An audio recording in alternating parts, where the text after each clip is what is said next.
อยู่ทางทิศตะวันออกใส่เสื้อสีบัวใส่เสื้อสีบัวเคยนำโซ่เคยนำโซ่อยู่ทิศตะวันตกเคยไปตากโซ่ว่าจังไหนเคยนำโซ่ตีคู่กันไม่เลยตีคู่กันไม่เลยว่าจังไหนตอนนี้ยังหักยังแพงยังเบิ่งยังแย่งกันคือเก่ายังจูจีสูสียังเบิ่งไปว่าจังไหนว่าจังไหนบ้านคุณแม่นี่คือบ้านน้องคือบ้านน้อง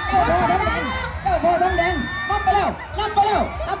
จังไหนอีตาโบสุดหัวจะได้บุกไปแล้วว่าจะได้จะเคยรับโซ่ว่าจะได้เข้าไปแล้วบ่ทำหนูไปเลยเข้าแล้วบ่ทำเคยรับโซ่ว่าจะได้เข้าไปเร็วพี่น้องเข้าไปสู้สุดใส่เข้าแล้ว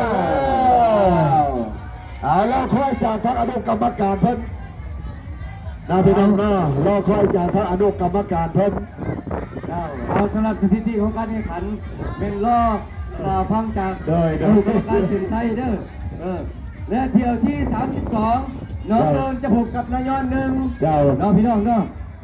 ให้เอาเรือขึ้นสู่จุดปลายเที่ยวที่33สาท่าพบกับพวกกระต่ายหรือว่าจับพอกระต่ายทองให้การเก็บเอาเรือขึ้นสู่จุดปลายด้วยพี่น้องโดยเจ้าเพราะว่าเล็งภาคบ่ายหรือว่าภาคค่ำเนาะพี่น้องเนาะเป็นจังไหนว่า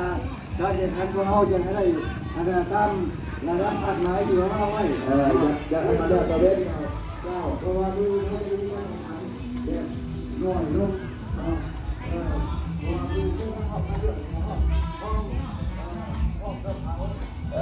ออกเขาขนาดเอาเที่ยวที่32น้องเดินถูกกันได้ยังเที่ยวที่33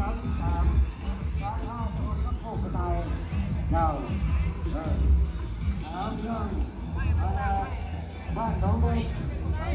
คุณพ่อยังไม่ได้เด้อเราดูกันไปเรื่อยๆเดี๋ยวที่เขาถามว่าเราก็คงนายหรือว่าบ้านเรา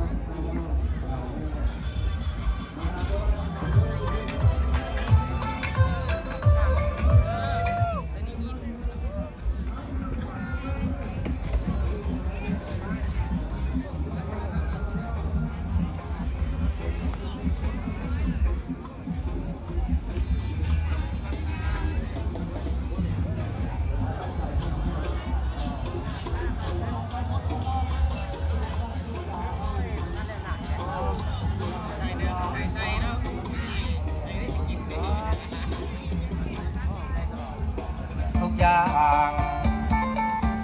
อายขอเอ่ยนามคนงามตอบอายเดินหน้า